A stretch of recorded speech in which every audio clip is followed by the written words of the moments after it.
So good morning to Nick Thrower, Head at Dean Close, St John's. Really delighted to speak to you this morning, Nick. And I was interested to hear your journey into education. What led you into teaching? Yeah, so I think that it's an interesting question because we all have different routes. But for me, it was through, I suppose, inspiration through my own sort of experience. When I was kind of a child, and people teachers who inspired me. But alongside that, kind of a real sort of desire as I've grown up to see how I can support young people, how I can see children flourish, what it means to see a young person sort of help them on that journey to a point whereby, particularly within a prep school, you're sort of sending them off to their senior school to further their journey. So it's been a kind of a combination of factors, but very much that kind of child-centered sort of wanting to sort of see them grow, I suppose, as individuals. Absolutely.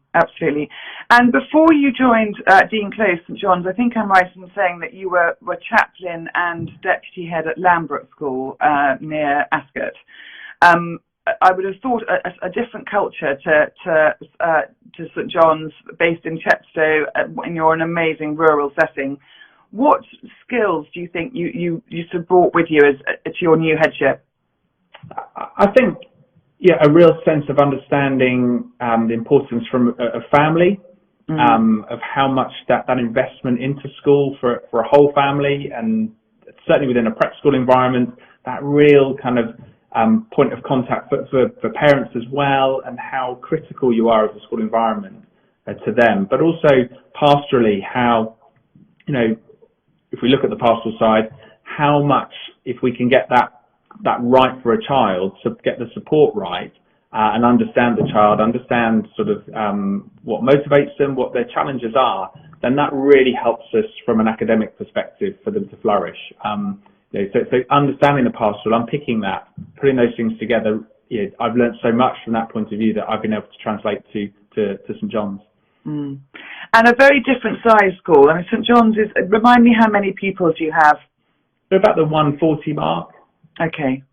So you really can invest your time and efforts in a smaller number of pupils. And I think that's the key thing, is sort of being able to say, actually, knowing individual children is critical.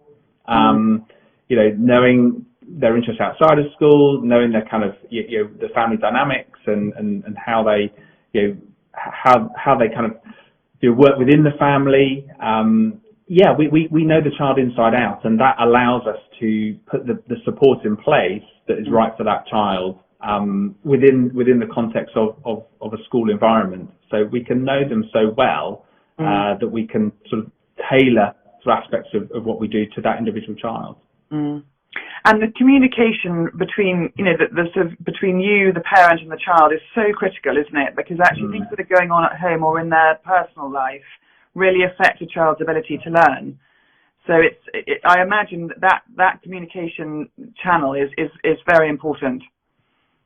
Yeah, and it's really key. And I think certainly those informal conversations are so important. Those opportunities just to chat to parents, whether it's on the touchline or at the beginning or end of the day, for me and for others to really be able to pick up those small things that when we add them together gives us a really good picture of a child and their life and how we can support that in school, and equally what parents can do at home to support the children at home, so that actually their experience in school is as good as it can possibly be. And beyond that very personal touch, what do you think sets St John's aside as a school? I mean, what do you think you do differently to others? I think in terms of what we're trying to create as a culture, the fact that we have high expectations of the children, most schools would say that, but I think that's across all areas. It's not just high academic expectations, it's when we're looking at how the children relate to one another, how they build friendships. I think that's really, really important. And I think that actually the joy of a small school is it really helps children get on with everybody. And I think that's one of the things that in bigger schools can be missed, because children will find out that particular group they get on with, and then they won't sort of necessarily be encouraged or choose to engage with children who maybe they wouldn't necessarily ordinarily choose to spend time with. So I think that's one of the joys of a small school, and we really foster that. And that's expectation that they get involved in everything. So whether that's sports or drama, music. We've just had a poetry recital this morning. Whether it's a play that they're doing that they actually say, yeah, everyone's going to have a go at this, whether it's you think it's your thing or not. I think that's what we could do quite differently. Yeah. And how important do you think, or what allowance is made these days for children to make mistakes? So to actually, to try things and to push themselves into areas that they very well might not succeed. Yeah, I think that's a great sort of insight into certainly into the world of the instant as well, with so much sort of available for children and for adults to do kind of instantaneously. That idea of perseverance and making mistakes is something that we talk a lot about with the children, and also look as modelling as teachers as well, trying new things in the classroom and saying, this might not work, but actually modelling the idea of a mistake being a point of learning.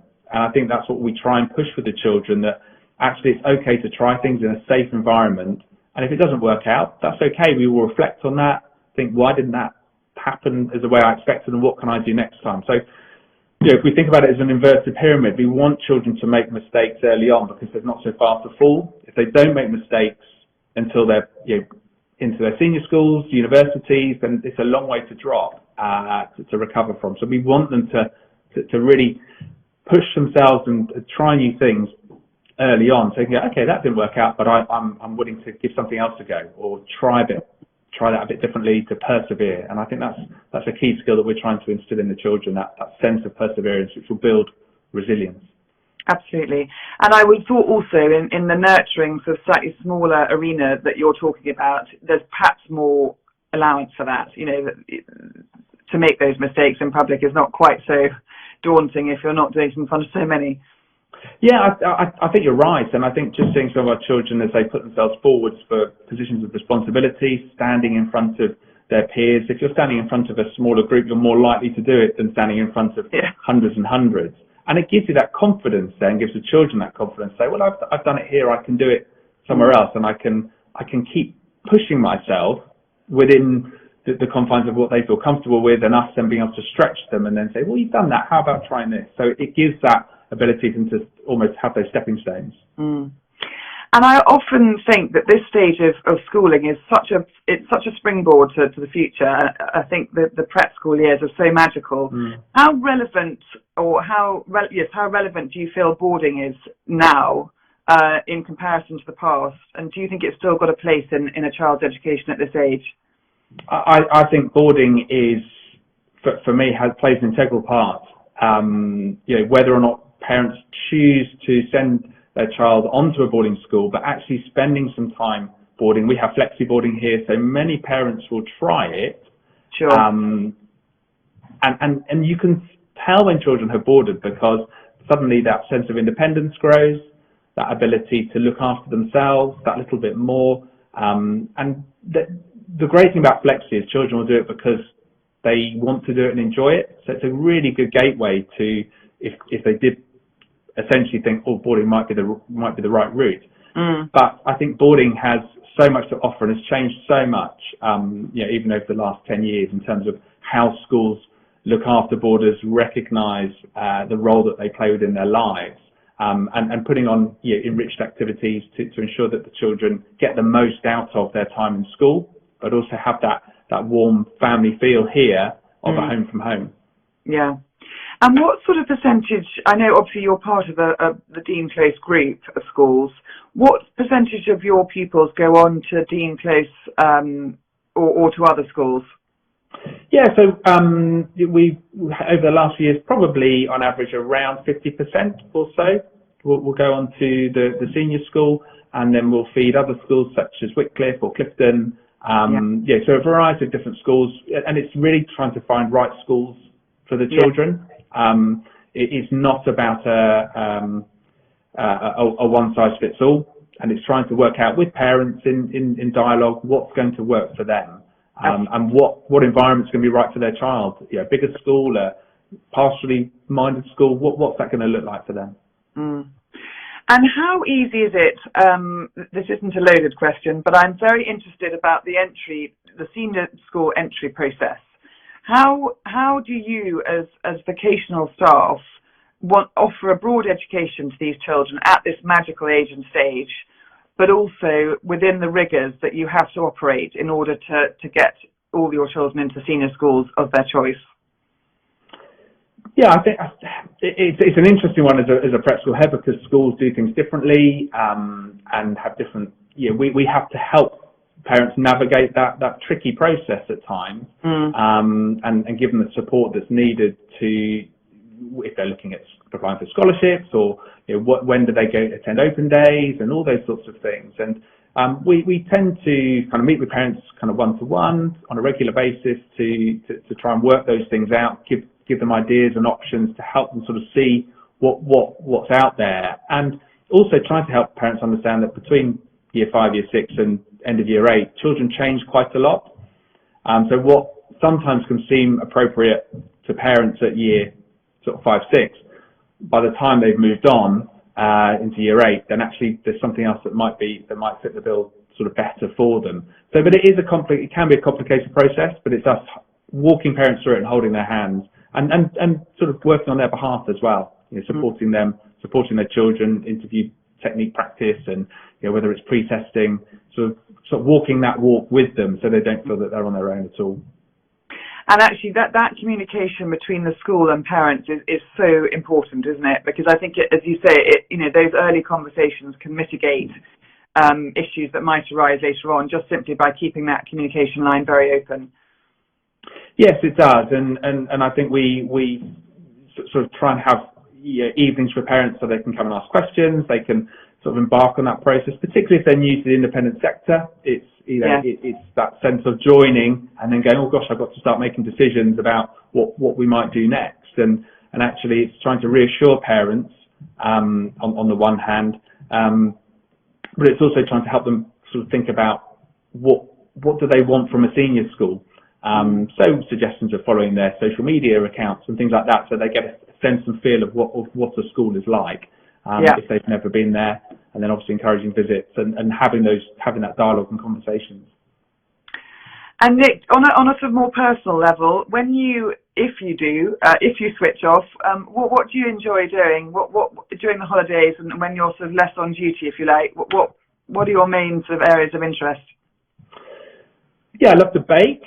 Not Bake Off standard, but I love to bake bread. That's one of the things I love to do. Got a bit of a passion for that. I love to be out with the dog. I've got a lovely dog. So sort of long walks up mountains. Photography, a bit of a passion. I was an artist. I did A-level art and was going to go to art college. So I try and keep my hand in with sort of the things that I love to do that sort of kind of help me switch off. But that creative side, I suppose, as well. Sure. And I touched on earlier, I mean, having visited St John some years ago, I mean, you are in the most breathtaking part of the world. I mean, you are surrounded by incredible landscape and country. I guess the children take full advantage of that. They do, and being out and about on the grounds, which are amazing. The views, standing in the outdoor classroom. Just seeing the pre-prep yesterday doing their forest school out there was fantastic. They're having a great time with the leaves and parachutes and just immersing themselves in it. But equally, just having such a rich environment from an education point of view is brilliant, because the environment around us really does kind of sing, I suppose, and helps, whether that's outdoor lessons or whatever else it might be. The children love it. Sounds pretty magical. Thank you, Nick. We overcame the connection issues and really enjoyed chatting this morning, and look forward to catching up soon. Thank you so much, Antonia. No worries. Take care. Bye-bye. Bye-bye.